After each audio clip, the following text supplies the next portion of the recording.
Greetings, nerds. This is CNN Nerd. I'm your host, Sarah Belmont, and with me, as always, is our Mr. Producer, Will Polk. How are you doing tonight, Will? Doing very well, Sarah. How are you doing this evening? I'm doing fine. I am still settling into my grieving process that we will never see Tenet in theaters. It's never going to happen. And yeah, it's a loss, but we'll survive. It is a loss. It is a loss. I saw that news earlier today, and that once again, not only did they decide to push it back, they just said, F it. We're just going to say to be determined, postponed indefinitely here in the United States. But I guess, maybe we can see a bootleg copy when it airs, when it drops in theaters overseas. See, that pisses me off even more. Yeah.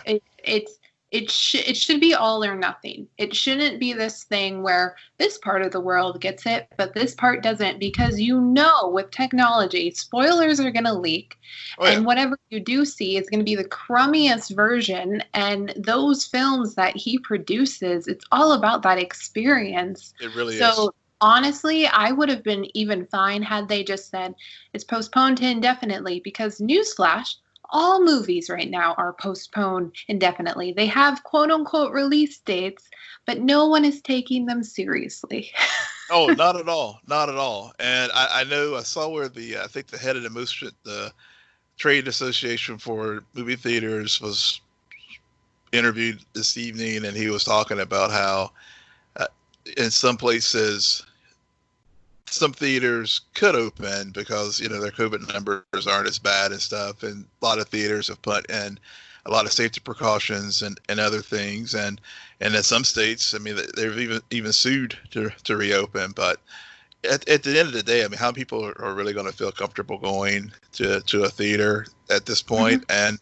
And also, I know there has been some drive-through theaters reopening, and there's been a resurgence of that platform to see things. So there's that, and then some people were like, well, can't just Nolan get over it and just release it to video? And you're right. His films really are designed to be a true theatrical experience versus some of these straight to Netflix films that we see sometimes, and like, for example, Old Guard. But yeah. You just can't. You really need to experience his films on the big screen. So I don't think he's being pretentious that way or anything like that. I think he put a lot of work into the craft, and it should be experienced as such. Yeah, no, I agree. Honestly, if they're doing this half of the world receives it now, and then this half wait, just put it on DVD. Put it on some kind of streaming service. I blame WB for not being as proactive as Disney is, where Disney has a streaming service. So had this movie been under them, I bet you that it would have dropped on Disney Plus. I don't know. So they would be in the talks to drop it, because you can always do a re-release. Get the money while you can. Everything is starting to slow down. Everyone is hungry for more entertainment. And so even if you drop it on a streaming service, I understand that's not going to do much for overall box office. However, you're going to earn at least some of it. You're going to get attention probably onto other films. It's annoying to me how I know this movie's going to get spoiled for me. And I'm at the point, I've only seen one trailer. Seen one trailer. Have no intention of seeing anything else, because I personally think trailers ruin movies. And I don't want this movie ruined. And I have a feeling it will be, because of this stupid release date plan that they have. Yeah, because I think they'll probably, but even with that, I think in China, I think they have like a strict 2-hour limit for their films. So who knows? It may not even be able to be released there at this point. So, but I think it's under 2 hours. They already confirmed that. Yeah. It's one of his shortest movies. Yeah, that's true. I thought it was about 2:20 or something like that, though. No, okay. I saw it was like real short. Okay.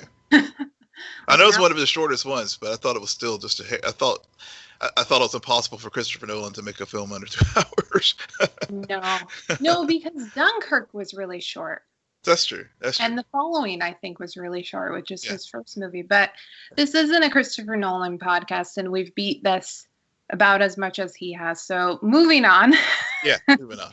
Other release dates. Falcon and Winter Soldier delayed, but WandaVision is still on time for December. I don't know how to feel about this because I remember about a year ago, I said I was looking more forward to WandaVision than I was Falcon and Winter Soldier. Mm-hmm. And then the news about WandaVision started to stop, and I felt as if there was more hype around Winter Soldier and Falcon. Mm-hmm. So now that they've kind of shifted, I'm a bit disappointed. Yeah. I mean, it was supposed to come out next month, and I think they were pretty close to finishing up the season. So it is disappointing that that they didn't even consider maybe dropping some of it, and then just once they could finish filming I think the remaining 2 or so episodes that they had left, at least give us something. Because because I think you're right. I was getting more hyped, especially as I started seeing some of the production stills and news about the Falcon and Winter Soldier. I was really looking forward to August. Okay, we have a void after Comic-Con to fill to enjoy the end of the summer. But of course now it doesn't look like that's going to happen. Yeah, but a few months from now, after they run their campaign for WandaVision, it'll be Falcon who, Winter Soldier who. True. Because I think maybe they're doing this on purpose. They don't want people going into this with high expectations. They want it to be fresh. They want people to find it and embrace it. And I honestly still think people underestimate it. I understand how everything was shown and the cheesiness, but ever since somebody pointed out how Vision turned black and white when he got killed. Mm-hmm. And if you're looking at some of the trailers and you notice some are in color, some are in black and white, I think there's going to be a lot of layers here. So hopefully they pull it off. They probably will. By Christmas, I'm just going to be desperate for some kind of spectacle. Yeah. Because it's like you said earlier, at this point, release dates are nothing. So at least we know WandaVision is been finished. We will at least have The Mandalorian season 2 to hold us over from October through November, and of course we have The Boys during September and first part of October. So thankfully we have some other things, but that the cupboard is starting to get a little sparse. Yeah, little sparse. Speaking about things coming our way this weekend, San Diego Comic-Con will be at home. And, this is not news to me. I've always experienced this Comic-Con through home. Yep. Yeah, that's true. I love it that way. It's going to be interesting, though, considering a lot of the panels and a lot of the fun, at least for your average person who doesn't go to the events but does follow the news, I think it's all about release dates. It's all about casting news, updates on the projects, about the films, your MCU, your DCEU. But this year, I don't know what they're going to pull. It's kind of hard because there's so much that we were expecting to get this year that has been put on the back burner. And we can only watch the Black Widow trailers so many times before the entire story is going to get ruined for us. So I think it's going to be interesting what everyone focuses on, what is announced, what isn't announced, and what the overall reaction will be. Yeah, yeah, because one of the cool things about at least even though we like you said, we're used to watching it at home, but there was a spontaneity to it because it was, yeah, obviously real time. People were tweeting out of Hall H about things going on. From what I understand, with this upcoming event this week, it's about 350 panels. I mean, it's going to be all of them are going to be on YouTube, but most of the content is going to be pre-recorded, and so it's so that it's. I wonder, that spontaneity will be different now in that, um, it, man, I think we'll still be able to get the breaking news and all of those kind of things, but it'll feel like it'll feel like watching a scripted program on YouTube versus getting that visceral, like, oh, whenever the tweets drop and that first trailer drops. And so it'll be interesting to see how they integrate the pre-recorded items and sync them up with releasing it to the wider social media realm, given that we won't have that give and take from the generic audience, and instead of just be a hosted event. Mm-hmm. Yep. Yeah. And the last bit of news is the Beyonce Black is King trailer dropped today for her new visual album. Yeah. It's a visual album. It's a visual album, like I think it's about an hour and 25-minute visual album, inspired by her role in Lion King, and of course using this platform, I think with just so many things and that's going on in the world right now, I think she was using this to drop some new content. And hell, it's like I was looking at the stats on the YouTube official release from Disney, and it was like close to 2 million views just on the trailer that dropped over the weekend. So it's just obviously she is an industry in and of herself, and I think Jay-Z's part of this, and Pharrell and some others as well. So I don't think either of them. You put their names on it, and maybe you get 1 million. You put Beyonce on it, and only Beyonce on it. Yeah, you're gonna get millions and millions of people because it's Beyonce. Like it doesn't say Beyonce and Jay-Z featuring Pharrell. It just says Beyonce. Beyonce, exactly. This is her thing, and I mean, it reminds me of when Lemonade dropped a few years ago, and so. Of course, now she did sign a big deal with Disney, and so this is, I think, part of that, and it drops July 31st, and it will be it'll be an event, I am sure, just like Hamilton was his first. I was just gonna say it's just smart. Disney, say what you want about them, but for whatever reason, there's a reason why they have bled millions, billions of dollars through COVID, and yet they still are making such smart decisions about the content they're releasing on Disney Plus. Mm-hmm. I mean, to get Hamilton rights and to release it over 4th of July weekend of all things. Yeah. And now to conclude the month with Beyonce, who, Lemonade was huge, but Lemonades didn't have this platform. I can only imagine what this is going to do. It's just smart. Yeah. I really wish they could just get their crap together and figure out Winter Soldier and Falcon. Exactly. Whatever. Oh, man. All right. So, okay, we do have some things to talk about because we got to cover Doom Patrol and then 2 episodes of Stargirl. So let's first head to space with Dorothy, Niles, and Cliff.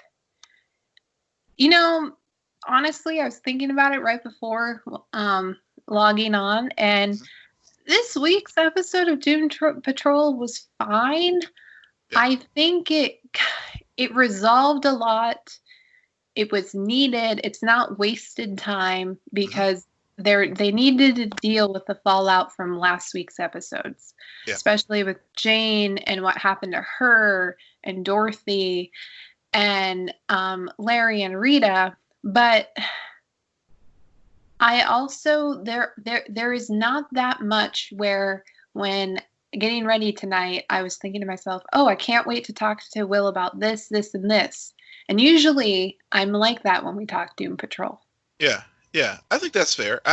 Whenever I was watching the episode, whenever it ended, and even while I was watching it, one of the things that kept coming to my mind was there's a lot of threads that they're setting up here for the closeout of the remainder of the season, because it was, you're right. I mean, they did have to follow up from that ending that we had last week, where we had Flaming Katie and Baby Doll. The big question: did Candlemaker kill them?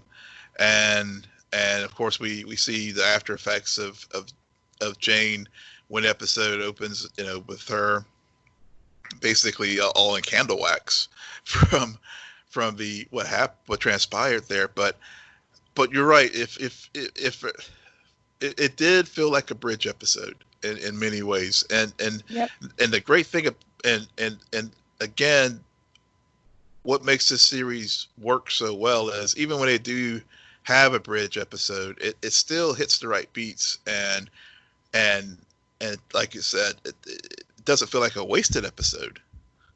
But it to me, that was my sort of initial takeaway from it after I finished watching it. Yeah.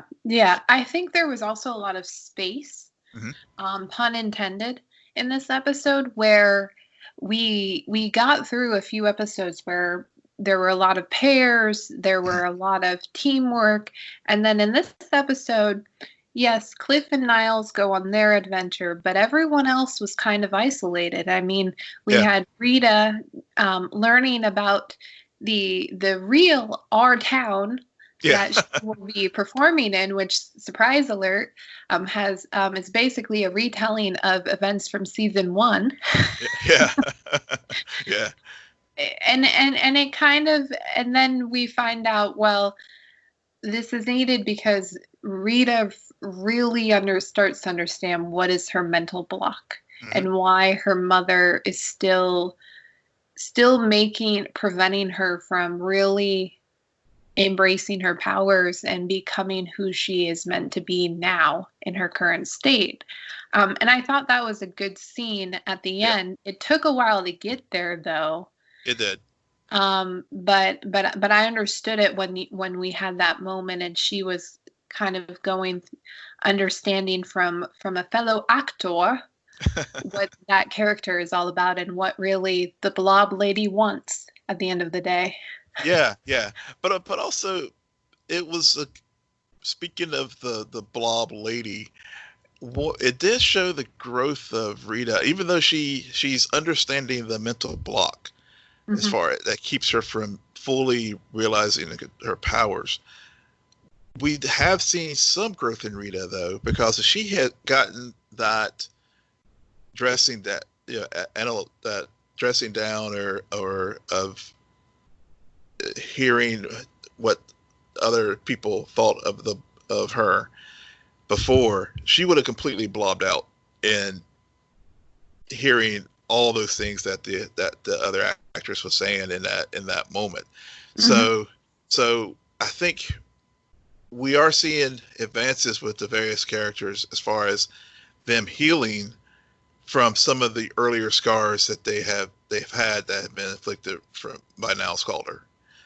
Right. I agree. I think this season proves that Rita has experienced arguably the most growth, especially when we compare her to Larry, because I love Larry. I did too. And I thought the initial episodes, everything to do with his family, was really interesting.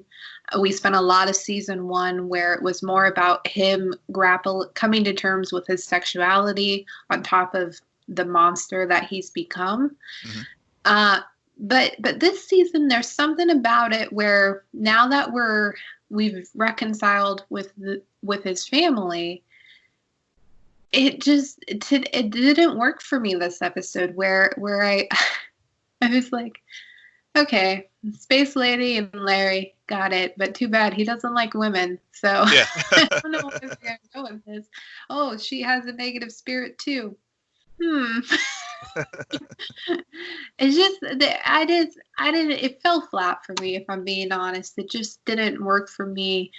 I got it, but I feel maybe I hold the writers to a higher standard. I just thought that they could have done that more creatively, when really it felt almost like we need Dorothy and Niles to end up in space, so we're going to create this, and we need to do something with Larry, so we're going to say that these people have negative spirits too. Yeah, well, but I think, but again, to your point about them never wasting a scene or wasting a show. So Valentina Vostok, who also, I think she did serve a purpose, and one of the things you added in your show notes is like, how is Larry different, and what was the different thing between the two of them? And so clearly this episode explores how she started out that way, as far as the learning how to come to terms with her negative spirit. And interestingly enough, in the comic book, this character actually plays a pretty pivotal role, because, and I don't know if they'll integrate this into this season or future seasons, but Larry is presumed dead, and the negative spirit that he had and that inhabits Larry goes over to Valentina, and turns out Larry's negative spirit, the negative man, was very, very toxic, and she basically became Negative Woman and took his place on the Doom Patrol. Whereas she was able, her negative spirit, they were able to harmonize and the radiation not harm her. The same effects that happened to Larry ends up happening to Valentina, and she ends up wearing the bandages as well. So, she goes off to find, at the end of the episode, I guess she was gonna just check in with things back in Mother Russia, but I have a feeling we're going to, especially knowing, from the comic, the role that character plays, I can see her showing up again, like Flex has, Mentalo, and helping the team out, and especially if something does end up happening to Larry, because the Bureau Normancy is still out there, and they've already was able to, almost capture him again with through his son. So there's any number of ways that they could weave the story from the comics into the show, and then of course was it Spies and Zip? I mean, I guess they determined they have some spores in them, and so again, I mean, will these spores end up, and they just left them kind of just an open grave? So yeah, that was dumb. Yeah. So I was sort of like, we're leaving an open grave. They have some spores. Now, could these spores be used to help Niles, or is Niles going to use them to his advantage, given that he's, the duplicitous son of a bitch that he is? Or will Candlemaker, could it be? So yeah. So there's little things that, maybe not be utilized this season, but I think they set the stage for some stories that they'll probably revisit down the road. I think the big difference, though, is I'm not familiar with the comics. So for me, how this was written, it didn't work without any outside knowledge of the Easter eggs or the potential tie-ins, which, based on your understanding and knowledge about the books, it makes sense now. It makes a lot more sense. And so I guess, to me, if they were really setting it up for that, I would have would like to see more. I don't know where I'm going with this, No. but it didn't work, and I think a lot of that had to do with just me not having knowledge about the books and who these characters could be and how they could be used. I do think you're spot on with the spores. That was just dumb. Yeah. But again, you have these characters who are wrapping up their own storylines, and still coming to terms with things, which I just wish there was a little bit more progression. Mm-hmm. And meanwhile, so that's already two characters who are off on their own, and then we have Vic, who we see him and Ronnie still in their honeymoon period. Yeah. And he learns more about her tech. Not only is it Star Labs tech, but it is also, they didn't do the best job, because they're the military, on ripping it out of her, which when they did that procedure, they left behind some parts and they left some leaks, and now she's basically dying from the inside out. Yeah. She is dying from the inside out. So I with Vic and this story with Ronnie and how fast he has like fallen for her, and I think about when he called Silas and was, Silas was like, I see what's going on here, son. Trying to get some fatherly advice, and also, Vic was trying to see if he could get Star Labs tech to help cure Ronnie of the leak within her system because of all the tech being ripped out. It again highlighted how the very complex relationship between Vic and his father is, but also how his father was just like, just watch yourself, don't fall so fast that you lose perspective, and so, because Vic did fall pretty hard, pretty fast for Ronnie, and so I thought it was a good warning. Now will Vic listen? Probably not. I mean, after all, Ronnie told him not to hack into the system, and then he was like, he just did it anyway. So, because and because of that, I mean, as we know, I mean, every action has a consequence. So, even in trying to save her, he may end up creating more problems for the both of them. And Silas just may be correct, and will tell Vic, "I told you so." Right. I mean, let's face it.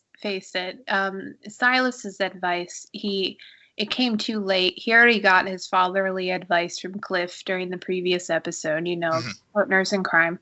Yep. Stone and steel for life.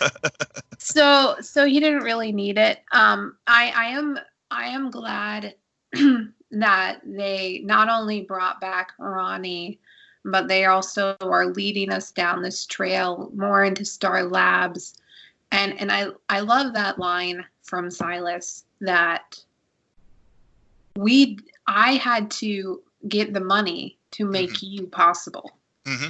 And so if Vic really had what I call empathy, that would trouble him a bit more. And I wonder if Ronnie ultimately dies at the end of the season, or maybe in the future, if he goes back to that moment and really understands that how she, in a way, was a sacrifice for him, just because if his dad didn't get that money after selling the tech, then he wouldn't still be alive. He would have died during the accident. Right.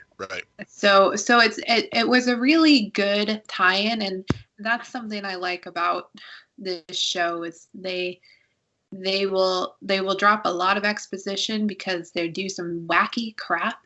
Mm-hmm. But along with the expedition, there's some really subtle hints of potential seeds and threads that can be pulled later on. So as much as this felt kind of like, oh, there's Vic, when can we get back to space? I could see the potential of where they're going to go with this for the rest of the season. Definitely. right. So, speaking about Cliff. Yeah. Cliff gets some one-on-one time with Niles. He really deserved it. And Cliff is interesting because I never know what version we're gonna get of Cliff every episode. Yeah. We don't know if he's gonna get high on X, if he's gonna have daydreams about being in a 70s cop show, if he's gonna, I don't know, do something stupid, run after Jane. And this episode, he almost played the straight man, where everyone else around him was going insane, having their own adventures, and he just found himself following Niles into a spare spaceship. Yeah. Yeah, it just happened to have. What else is in that garage? I'll tell you. I mean, like, seriously, you did this, and yet you couldn't make this any better? Yeah. Yeah, it's like, But, and the thing is, even the spaceship was like a cheat because he ended up having to use, devil magic to like even make it work. Yep. It's Niles. He is resourceful. I will give him that. I will give him that. He is resourceful, although his methods are questionable, and yet Cliff just follows after him, finds himself locked in the spaceship, going after Dorothy, and we had some good moments. I mean, you had a father-to-father moment between Cliff and Niles, where Cliff realizes, as much as he's frustrated and very angry at Niles for everything he took away with his own daughter, Cliff is also empathetic to him because he understands feeling so helpless while raising a kid. Yep, he does. And it was very, as I was watching that, and I realized that this series, yes, it's a superhero show, but it's just such a dynamic character study, and it's just a good morality tale about various situations that people go through, and like you said, you never know what Cliff is going to show up, but this Cliff, because he had the empathy, even though he doesn't have any tactile feel or whatever, but he definitely has that empathy for. It wasn't so much for. I thought it was just he, like you said, he experienced that with his own situation with his own daughter, but then he confronts me. He talks to Niles about this, and then when he thinks about going into space, he realized that I like Dorothy, and I thought about how Cliff has that same kind of dynamic with Jane as far as exactly. And so this season, where first season he was paired off with Jane to help her grow and deal with trying to reconciling all the cat people in the underground, personalities in the underground. This season is now working that with Dorothy, because especially when whenever he gets on the ship and they go presumably to the moon, and he walks out and finds her and has that real heart-to-heart moment with her, as far as with Cliff, and she's Dorothy's really feeling sad about losing Manny and her other imaginary friends. It was he gave that real emotional selflessness as a father versus Niles' very selfish motivations. To me, it seems to me, as far as why he's trying to protect Dorothy. Right. I don't think that this is the only thing, or what this season is about for Cliff as a character, because it was one moment. When last season it felt as if Jane and him were paired up every other episode at least. Yeah. I think it's still about Niles and and Dorothy. And in this episode, Cliff really had to step in and have that moment where he did the exact same thing that he did when he first encountered Jane. It was empathy. It was, I'm just going to listen. I'm not even going to talk. I'm going to listen. And that's something that Niles doesn't do, because when Cliff looks at Dorothy, he doesn't just see a young girl. He sees a thing, if you will, an experiment, a product of Niles and everything he gets into and all of this stuff. And by the end of the conversation, he then starts to understand, no, this is a young girl who is also a somebody's daughter, who honestly has more powers and all of these capabilities, but she's not mature. She did what she did to Dorothy was because she is a kid. Right. And a kid who lost something that was close to her, and he can empathize with that, with everything he's lost. So I think it had to be someone from the team to have that conversation with Dorothy. It couldn't be Niles, because not only is Niles her dad, but Niles is also the closest to normal out of all of them. Yeah. And so there isn't that like freak heart to heart that these, and that's why these characters are all a family together. It's because at the end of the day, Niles is there, but Niles is still not part of Doom Patrol the way all of these other characters are, because Doom Patrol is a byproduct of Niles and his experiments. Right. Yeah. Yeah, but and Cliff did his best. He got the girl back on the ship, and Niles, in his selfishness, kicks him out. Yep. Yeah. I was just like, what the? Saw that coming. Saw it coming. I was looking at it. I'm like, why is he there and Cliff's all the way over there? I think he's gonna get kicked back to Earth. Yep. All right, we gotta keep it moving, because we do gotta get to Stargirl, and we do have one more character to cover, Jane in the underground. Or is it Miranda? Because the one big thing that happens is really this idea that by the end of the episode, we learn what quote unquote happens to the personalities.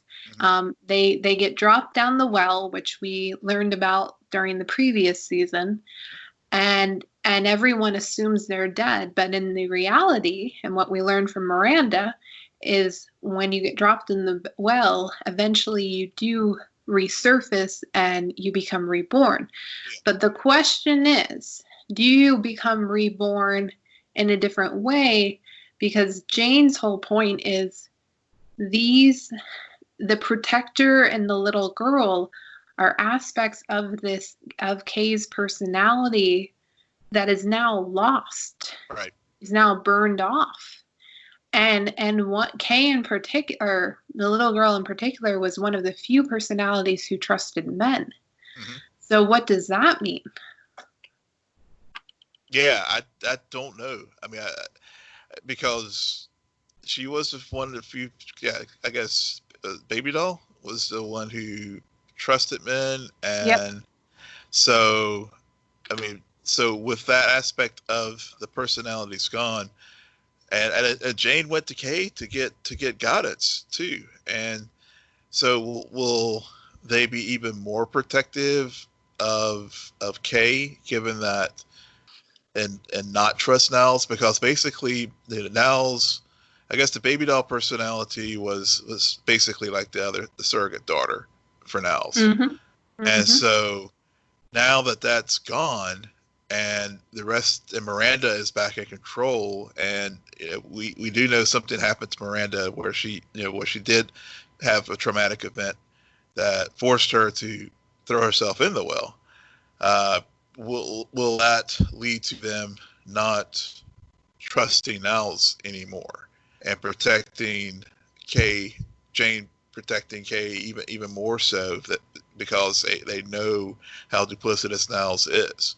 And also, I mean, will they even could they potentially use the well as a way to help Niles? Yeah.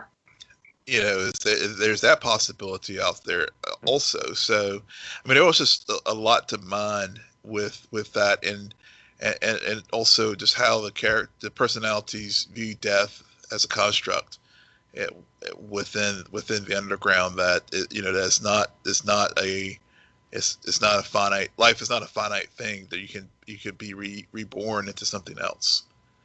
Yeah, which makes sense, because I honestly, I didn't. I figured they were gonna do something where they eventually come back, but I was also not really figuring it would end up as a reborn reincarnation thing, because we are dealing with the underground, which is in itself a construct of personalities and right. and an aspect of a human's brain, essentially. So yeah. No, I like where they were headed and what this will set up for the final few episodes. And that's really all I can say about this episode is it's a bridge episode, like where it's headed. Yeah. Let's just continue down that path. Yeah, 3 episodes left. It's been a fast but so far excellent season. All right. So, the Brainwave saga. Yes. Yeah, I am really, really, really liking this series. I just every week it just delivers in such a very, for me at least, very good way of good storytelling, good twist. They actually went there. It's so refreshing to see that, especially given I was worried whenever it was a teen-based, lead, that I thought it could have fallen down some bad trope traps. But so far, I've really been enjoying the season. Yeah, this show is growing on me. I really need Mike to be able to handle the staff, and let's just call this Starboy. Yeah. Moving forward. I still, Courtney, at one point during the Brainwave Part 2, Brainwave Jr., she says, "It's my birthright." Yeah. Okay.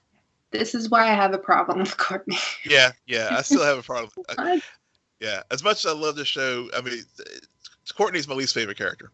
Thank you. And that's a problem. It's so funny to me how I agree with you. This show, it does take the risks and it does go to places where you do not expect it to. And we will get there because something happens.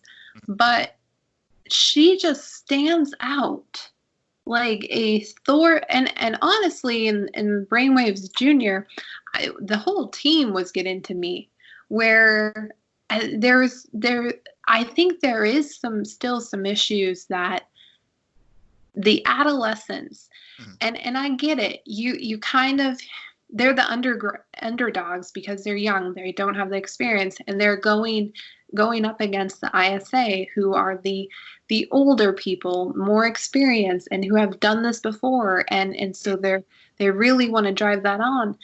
But honestly, they just come off as stupid.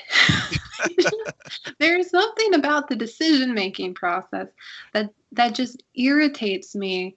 Yeah. Well, it's that underdeveloped prefrontal lobe.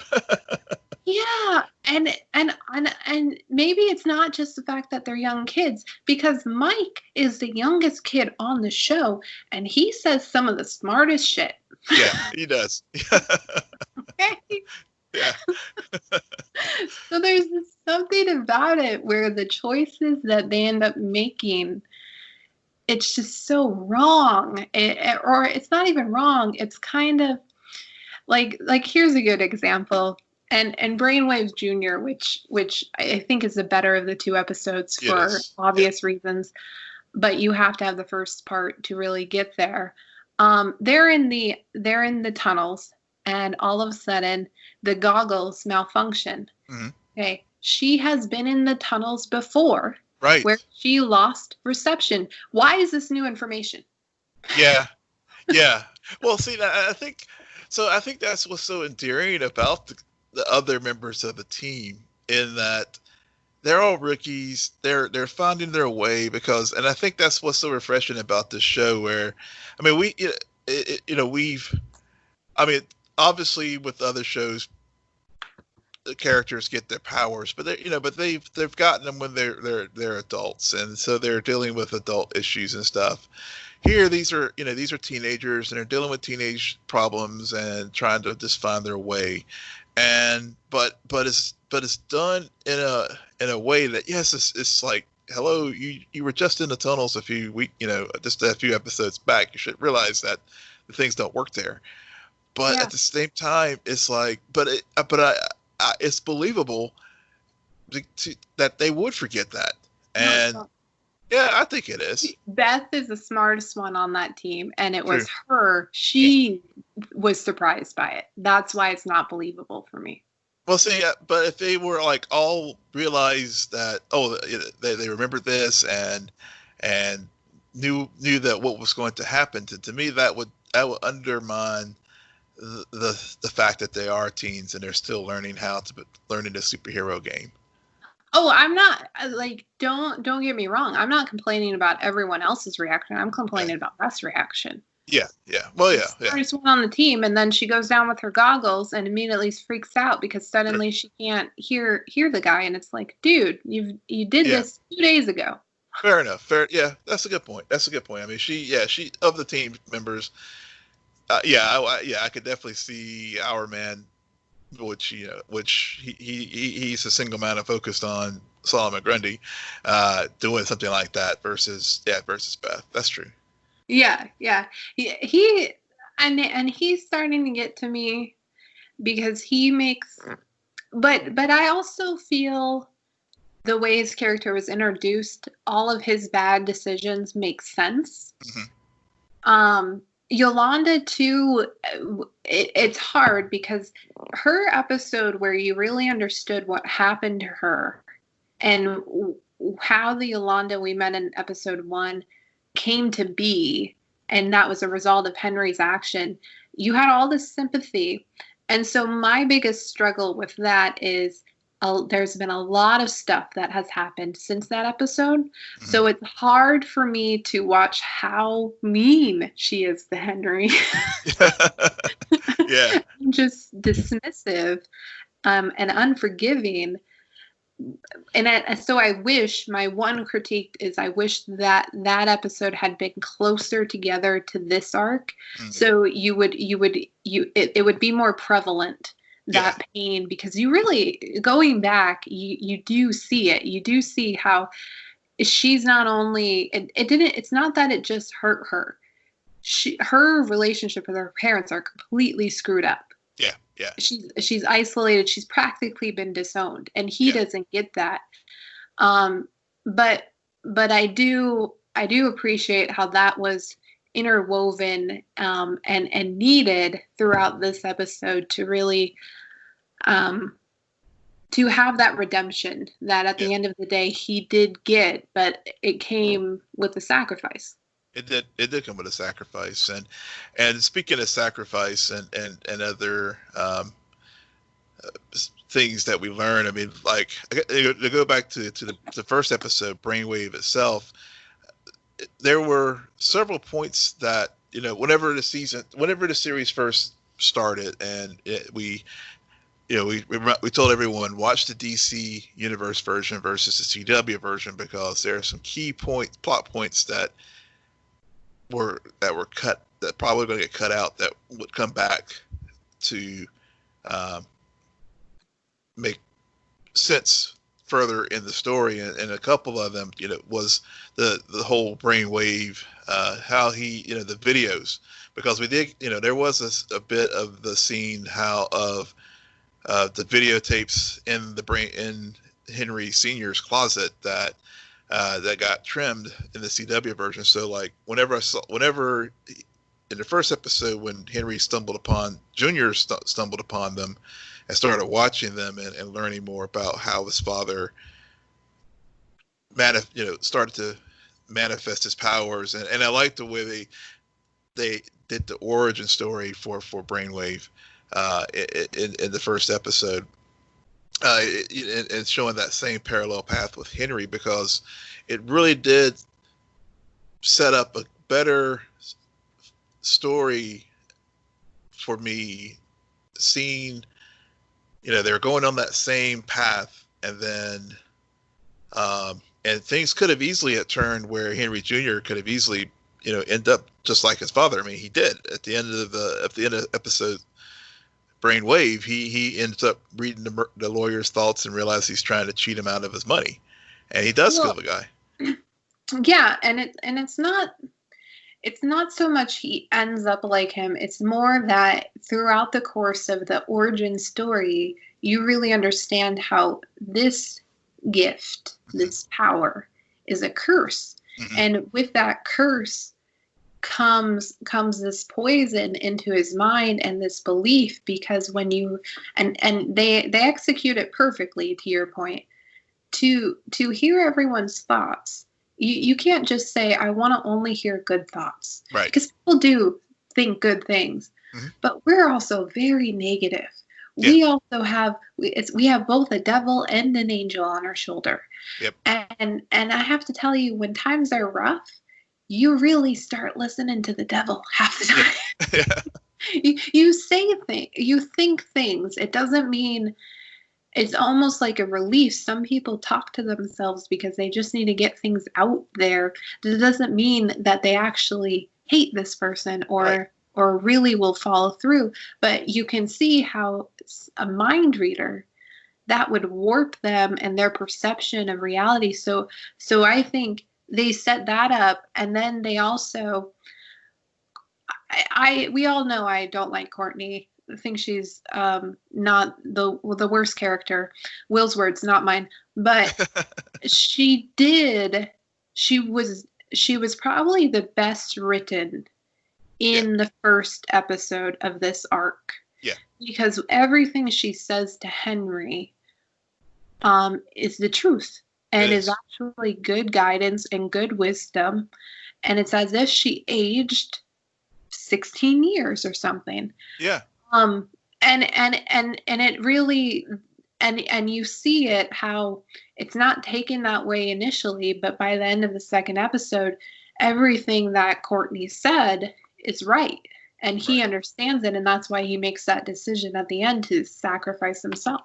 Yeah, that's a very good point, and I know I'm sometimes very critical of Courtney, but you are right. Her conversations with them and trying to get him to team up with the rest of the new JSA. It did, these two chapters in this story did work well together because of that setup that they did in the Brainwave Part 1 episode. Yeah. And then also just, thinking about the Brainwave Part 1 episode and how they start interweaving in some of the other pieces of why Pat is in Blue Valley, why the janitor was, recognized Stripe C at the end of the Shiv episodes, and some of Pat's, background as far as with the, with the Knights, the first team that he was part of. Gosh, I'm blanking on the name now. The Seven Soldiers of Victory, I think, is what they call them, and how that, again, tying all the things from earlier in the season, those little glimpses of things like the map that was leading to Blue Valley, which definitely gets us to, starts us off in episodes 2 with Brainwave Jr., how Pat and Barbara meet. Those, all those little nuggets are, I'm liking the way they're pulling all those various threads together as the season progresses. And also the simple fact of, as far as choices and decision making. Pat constantly trying to, as the season has progressed, tell Barbara what's going on, and of course Courtney kept hushing him, but they do end up finding the staff. Barbara does end up finding the staff, and that moment was like, saw it coming, but carrying it forward to Brainwave Jr., it was just some genuine anger and genuine distrust that they didn't just solve it all by the end of the episode with Pat and Barbara, Right. which was a very again, that's what I liked about the storytelling and why I liked that they went there. They did have the lies blow up in their face, but also we just didn't make it all better. Yeah. These lies. Yeah. Courtney's lies. Because that again does not. It's very irritating when Pat is the adult and yet Courtney just continues to push this other narrative as if no one else can know, only her and Pat. And it's like, why? Why? Yeah. What you're doing this because of your what you perceive, who you perceive to be your father, which is another thing. So Courtney, you're gonna tell your mom, hey, this is Starman. Yeah. Here's 500 photos of him. She's gonna look at them and then tell you Starman was not my father, and oh yeah, he's not wearing a mask. Yeah. I think I'm gonna go with Barbara. I would hope she would remember who she slept with. I would hope so. And what they looked like. Yeah. Which they left that thread. We did see an email get sent to Sam. Yep. And we don't know what the response was. We don't know if it was declined. It looked like a reply message. Yeah. So we found out that. We also found out some interesting lineage about Starman himself, where it turns out, and what really allows these Henry to get pushed and torn apart and kind of come full circle is this idea that we learn Brainwave comes out of a coma, can't remember the past 10 years. Right. 10 years ago is when the ISA killed the JSA. Mm-hmm. And during that, Icicle kills Starman, who happens to be the brother of Brainwave, or Brainwave's wife. Wife, yep. Who then wants her own vengeance, of course. Mm-hmm. And Jordan. Now, okay. I don't know if it was completely Brainwave who killed his wife, because the moment that they bring up the memories and she was ice cold, I'm immediately, damn it, Jordan. Yep. We get it. Your wife died. Not everyone's wife has to die. Yeah. Okay. So I'm there has to be more to that, especially if Henry was correct in his assumption that there was this push and pull between Jordan and Brainwave's wife for his soul, essentially. Yeah, yeah.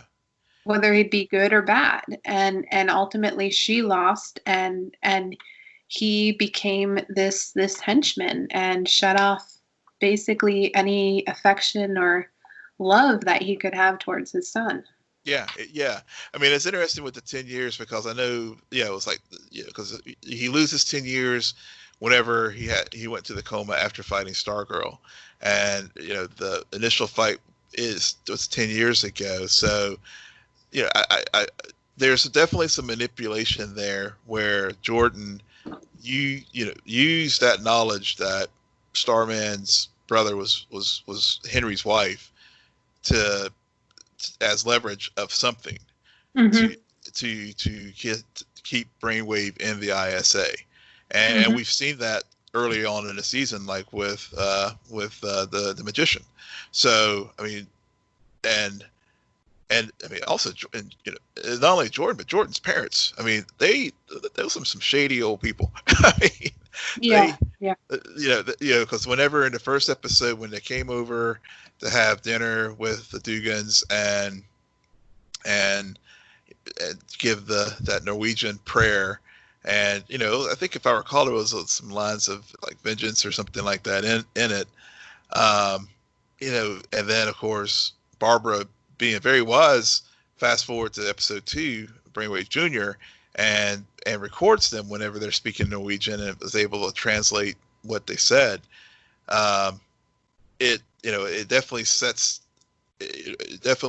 shows not only Jordan has clearly evil intents, but his parents are just equally engaged with all of this, and poor Cameron is sort of the odd kid left out who he clearly has no idea what's going on. And Cameron, even on the show, does he get like a guest spot every time he shows up? Because this kid maybe has 1 or 2 lines. All he does is sit in the corner of the room, make eyes at Courtney. God knows why, because we've never seen a really good interaction between them. Right. This is not shippable material, Will. I know you can't make a video yet out of this. I will. That'll be the day if I ever make a ship video out of this, because this is not what shipping is. This is not a romantic arc, and I just see it. I see Courtney killing Jordan, Cameron finding out, Cameron wanting vengeance, but I liked you, blah blah blah, and you liked her because she smiled at you in the hallway one day, kid. I don't understand. Yeah. I don't get it either. It's nothing there, because even with the dinner, they they had this weird kind of hug, I was just like, I'm just not feeling it. And you're right. I think if they're trying to set up a romantic arc between the two of them, it's fair. That's probably one area where it has been underdeveloped. Which is shocking, because for whatever reason, I'm getting real vibes that they're gonna put our man and Yolanda together, Rick and Yolanda together. Yeah. Next season. I mean, that's writing on the wall. It is. That's definitely writing on the wall, and and other writing on the wall is Sam Curtis line is another one that again blowing up Courtney's idea of Starman being her father. Because again, that was one of those cuts that was made early with the very first episode, and when we talked about that, I was like, they made those cuts between the CW show and the original, and of course now fast forward we get Sam Curtis, and of course Sam Curtis in the comics is indeed Courtney's father, but he's not Starman. He was just like part of some other underworld group, and he was like kind of the low man on the totem pole for it. So there's the other piece that's going to eventually, the other shoe's going to drop on that, as far as Courtney finding out the truth and how that's going to how that's going to impact her relationship with Pat, because Pat has he tried to discourage the thoughts of Sam Sylvester being her dad, but he either she's just not willing to listen or he's not being forceful enough and trying to. I don't think the writers are going to go there. Yeah. I think actually the writers are going to not have it play out the way other shows would, where it has this big impact on her relationship with Pat. But she's actually able to take a step back and realize she isn't entitled to this. Mm-hmm. This isn't her birthright. Yeah. She, for some reason, and that's only for the staff to show her and lead her, the staff chose her, and there's something else, and hopefully it'll make her stop being such a liar.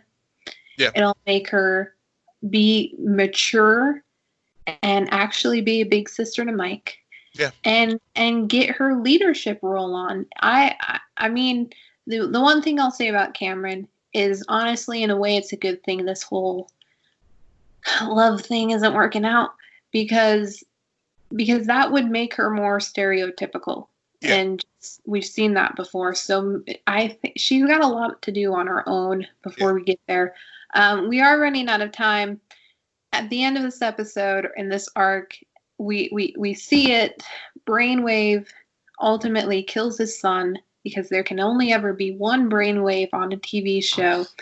And they end the episode with a very slowed down version of Robin's Dancing on My Own, which I still think is a weird song choice, but